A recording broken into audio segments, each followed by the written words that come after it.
জয়গুরু জয়গুরু জয়মা। সকলকে জয়গুরু সম্ভাষণ জানিয়ে ঠাকুরের অভয়বাণী থেকে 6 থেকে 10 নম্বর মোট 5টি বাণী পাঠ করে শোনাচ্ছি। 6 নম্বর। হ্যাঁ রে, আমি যে তোদের পাইয়া ঈশ্বরকে ভুলিয়াছি, তোরা কি আমার ভোলার বস্তু?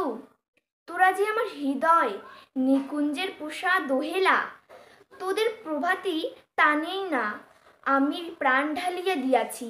কেবল দেখিতেছি কার কুজনে প্রাণে কত তরঙ্গ বইয়া যায়।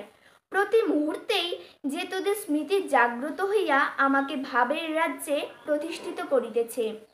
তোরাই এখন এই হৃদয়ের ধ্যান জ্ঞান তপস্যা। 7 নাম্বার। বৎস, তোমাদের অধ্যাত্ম জীবনের ভার আমি স্বেচ্ছায় গ্রহণ করিয়াছি। যদি বিন্দুমাত্র আমার প্রতি বিশ্বাস থাকে, তবে তোমাদের চিন্তা কি?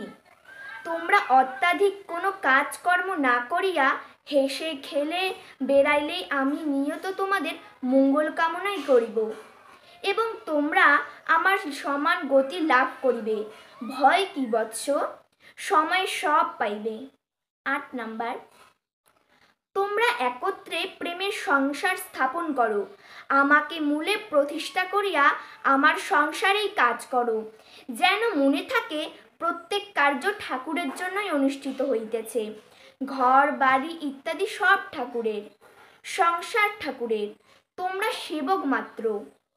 তোমাদের প্রত্যেক নিঃশ্বাস যেন ঠাকুরের উদ্দেশ্যে নির্গত হয়। কোনো চিন্তা নাই। মায়াকে দূর করিয়া তাহার স্থানে প্রেমের প্রতিষ্ঠা করো। ঠাকুরের সংসারে মায়ার প্রবেশাধিকার নিষেধ।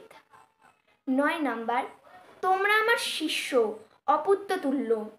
সুতরাং তোমাদের শত শত অপরাধ হইতে পারে, কিন্তু আমি কি সেজন্য রাগ করিতে পারি? আমি সর্বদা তোমাদের শত অপরাধ ভুলিয়া প্রাণ খুলিয়া আশীর্বাদ করিব। 10 নম্বর। অধ্যাত্ম উন্নতি শ্রী ভগবান তথা শ্রীগুরু কৃপা সাপেক্ষ।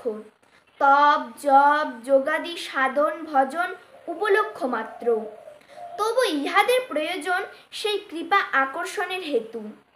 আমি যখন শিষ্যরূপে তোমাদিগকে গ্রহণ করিয়াছি, তোমরা অনুপযুক্ত হলেও সেই কৃপায় বঞ্চিত হইবে না, কিন্তু তাহা সময় সাপেক্ষ সময়ে তাহা উপলব্ধি অবশ্যই হইবে। জয় গুরু জয় মা।